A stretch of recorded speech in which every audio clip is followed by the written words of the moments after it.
What's up, Lucky Gamers? Is Lucky Lux. All right, so let's talk about Anjo Nala. She is your limited character coming out for global, right? This is a video for global.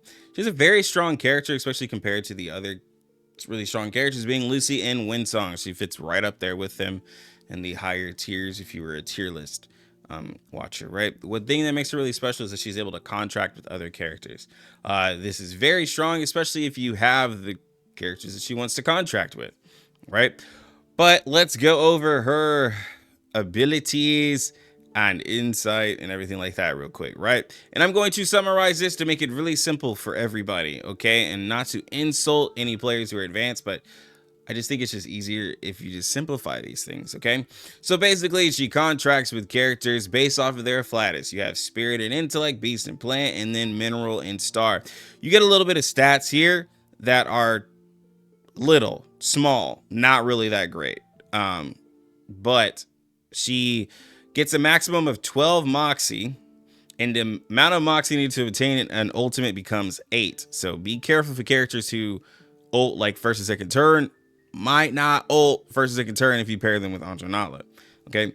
And when the bound ally gains Moxie, Anjo Nala gains Moxie instead. So this goes all to Moxie. So characters who get a crazy amount of Moxie can feed that into Anjo Nala to get the ults and everything to happen, right? So if you have characters that get Moxie passively, it's really good. Okay.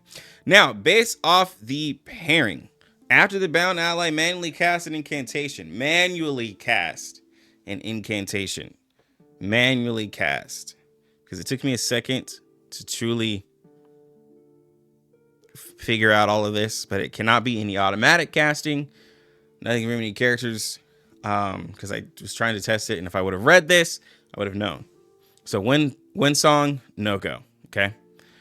If Anjo Nala is in the him status, him's duration decreases by 1, and additional effect triggers depending on the type of contract. Intellect and Spirit characters, you cast a rank 1 single target attack being Feast of Lust as a follow-up attack that targets the lowest HP percentage enemy. Bone and Blood, that's going to be your Beast and Plant. You get additional Moxie, and then for Mineral and Star, you do an AoE attack with the Angel's Temptation, and this can only happen 2 times per round. Okay, to be mindful of that. And this is P0. So let's explain the abilities real quick. Feast of Lust, this is the attack that you cast for free for the Spirit and Intellect. Single target attack deals 180% mental damage, inflicting 2 rounds of titillation upon hit. If Anjo Nala is in the him state, decrease him's duration by 1 round, deals an additional 40% mental damage for every different type of negative statuses on the target. So what does that mean? When you do the single target attack, you get this debuff called titillation. When this titillation gets up to 3 stacks, you get captivated. It evolves basically. Captivated is basically a stun, or the enemy cannot act, and it decreases their attack. And the amount of attack that you decrease, she gets. Okay. So basically, if you spam this, you're eventually going to be able to stun an enemy to make things simple. Okay. And then it lowers your him state. Okay. Which is like a channel, similar to like what JNZ was able to do, or Getsy in the channel. This deals additional damage based off of the negative statuses on the target. Negative statuses being like burn, poison, special stat, right? She's able to get extra damage from that. Okay. And it says for every different type. So the more you can stack, the better. Okay. Angel's Temptation is what happens at the end of that him state, and it's going to be an AoE attack. And we'll get into that with his next ability, Twin Phantoms. Self-channel, enter him state for 7 rounds, casting Angel's Temptation when the channel ends. If Anjo Nala is already in the him state, when you cast this, it'll decrease it. So it won't be a waste. It will not be a waste to use this ability. If you're trying to get rid of your cards, it'll decrease the channel. And you want the channel to decrease. That way you can do the Angel's Temptation, which is a mass attack. After inflicting titillated on enemies, which when that stacks up to 3, you get this stun, right? Deals 150% mental damage, which is also the attack that you get from the Mineral and Star, right? So you get this 150 whenever you're using a Mineral and Star skill manually, okay? If cast at the end of him's channeling state, inflicts captivated instead of titillated, which it'll automatically stun, okay? So if it's the follow-up from Mineral and Star, smaller one, it's going to only do titillated. If it's at the end of the chattel state, it'll do captivated, and it'll deal an additional 250% mental damage. And that's, yeah, so lots of damage. And that's additional to what it already does at 150. So the whole gameplay loop is that you do the channel, you spam abilities with either her or your contracted person, and then you do Angel's Temptation, right? Then eventually you'll be able to do an ult, and this ult's a self-channel. This is going to work similar to J and Z. When you use this ult, you cannot do other abilities. So you want to use all your abilities before you ult with this. Okay, Anjo Nala and the ally bound by the contract enter a channeling state for 1 round. At the start of the next round, the bound ally loses 50% of their current HP. First, the bound ally, then Anjo Nala cast their respective ultimates while channeling. Neither the bound ally nor Anjo Nala can act. Anjo Nala launches a mass attack after randomly inflicting 2 debuffs from the collection of debuffs on all enemies, deals 500% mental damage, and deals an additional 60% mental damage for each type. Okay, so what does this mean? When you ult, you will enter a channeling state, take away HP from the person that's contracted, and then you guys will basically go to sleep. This attack will not happen until the next round, meaning you will do your turn, enemies will do their turn, then the ultimates will happen. Okay, so make sure you know that you do your turn, enemies do their turn, ultimates will happen. So if you're needing to ult in order to survive or to protect yourself or to do something, make sure that you know that before you Anjo Nala expecting for it to happen immediately. No. It'll happen at the next round. Okay. The more debuffs that she has on the target, the more damage this does, because it does an additional 60%. And so she already puts 2 down herself, being blind, SUN, miss aim, weakness, anxiety, confusion, fracture. Right. So that means you can do like burn and poison to add on to that, or any other debuff that you might have. Right. That's a negative status. So she wants to be paired on a team with negative statuses. We know that. She also wants to be paired with the character contract-wise that likes spamming incantations, so that way you can get the Angel's Temptation. Okay, so let's go ahead talk Psychubes. Her Psychube. I'm going to talk about any others. It's her Psychube. There should be no reason why you're using, like, honestly, another Psychube, because her Psychube is so good. Is it worth amping? Yes. Because it gives, let me see, let me remove my camera. It's going to give you 4% on that status, but I cannot read Chinese and I cannot remember what it does fully.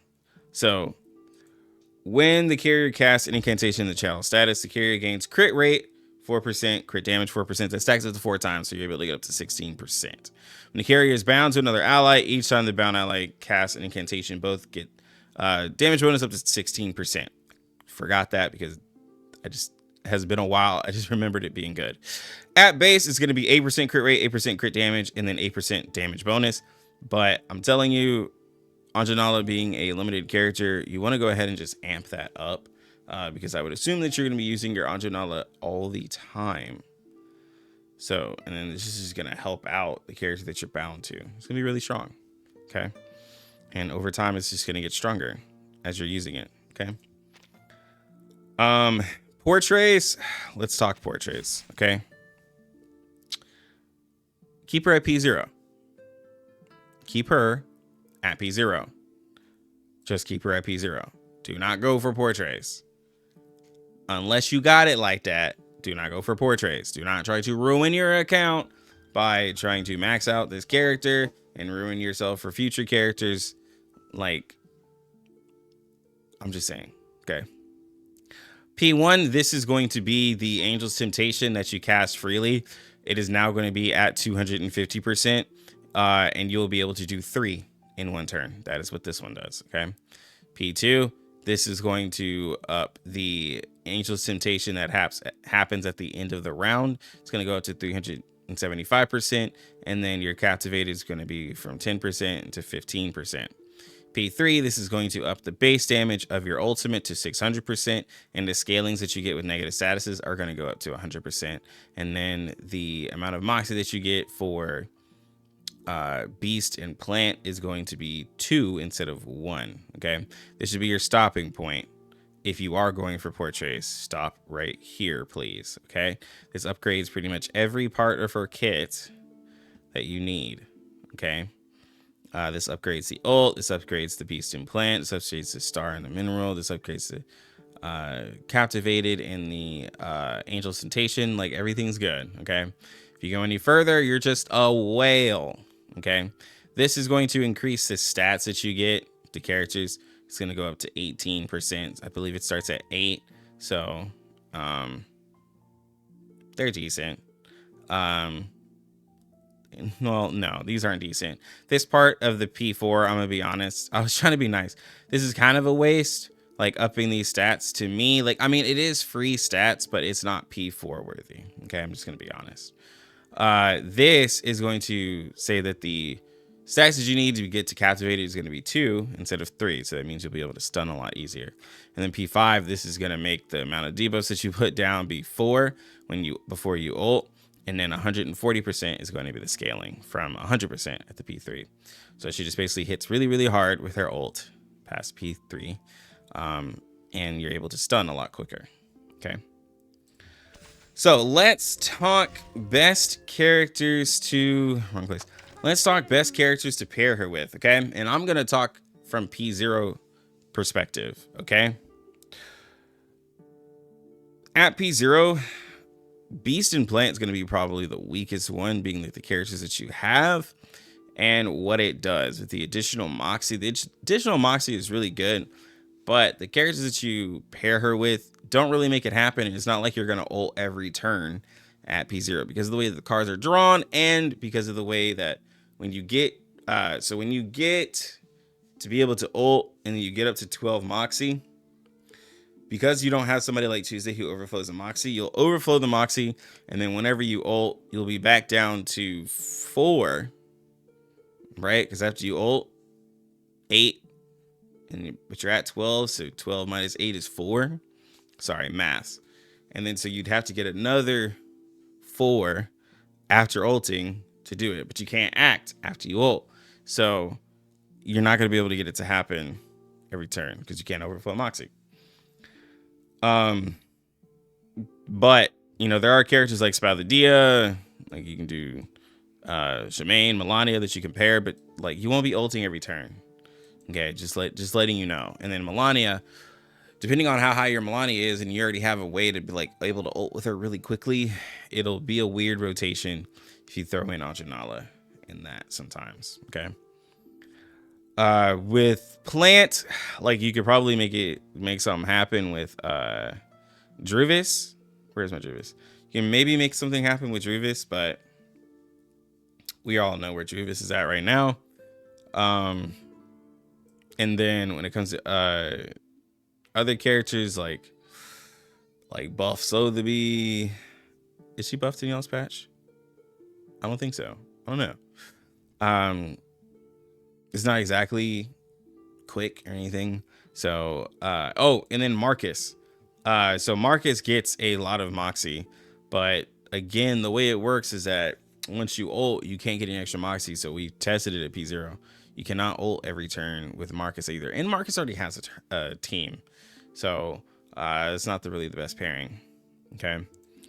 When it comes to Star and Mineral, the best character to pair with is 37 because every time 37 attacks, Anjo follows up to 2 times in a turn. So you're able to get, 4 Eureka in a turn. It's really cool, really great.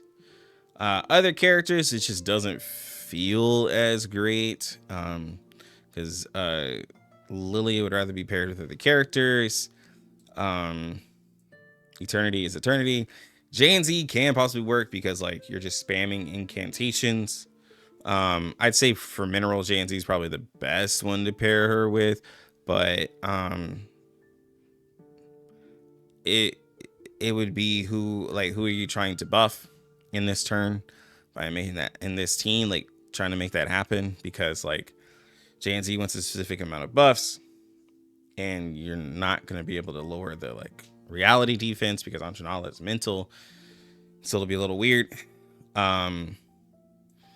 Semmelweis can possibly work because Semmelweis wants to be at low HP, and every time that you ult with Anjo Nala, you'll be cutting Semmelweis' HP down, which will power her up.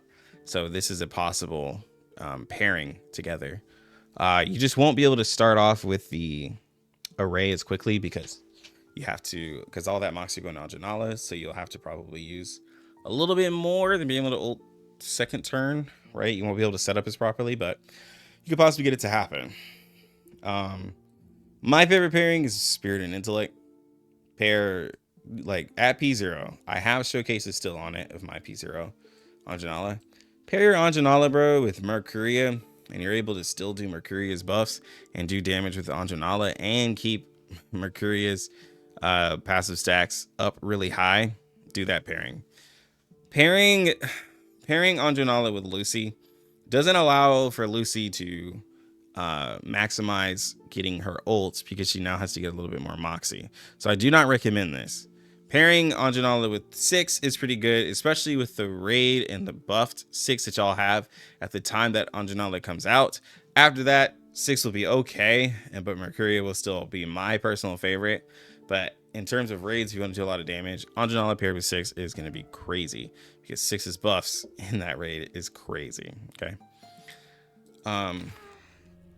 But my final thoughts on Anjo Nala, based off of everything that I said, Anjo Nala is a really strong character. In certain content, she does overtake Lucy, because if Lucy can't kill, then Lucy falls off, right? So Anjo Nala is being able to do stuns, being able to just pair with a lot of characters and follow up, give them some decent stats and stuff. She can become a sub DPS or a DPS. And when I say by sub DPS, being able to, I'm not like being able to do damage without having to act, right? She is able to do damage without having to act. All you have to do is put a channel on her, and then you can use the skills of the other character. When I say sub DPS, we've had discussions on streams for some reason of what sub DPS is, but this is what I think of as sub DPS, able to damage without being the main focus. Okay, so and I'll put out more videos for Anjo Nala. If you want to see something specific with Anjo Nala, let me know. Now, I do remember mine is portrait, but I can show you guys some different interactions with characters. Just let me know in the comment section. Let me know if you're pulling for her, how many portraits, what you got saved up, anything you have for Anjo Nala if you're excited, right? Anyways, you lucky gamers, have a good one. Lucky Lux out.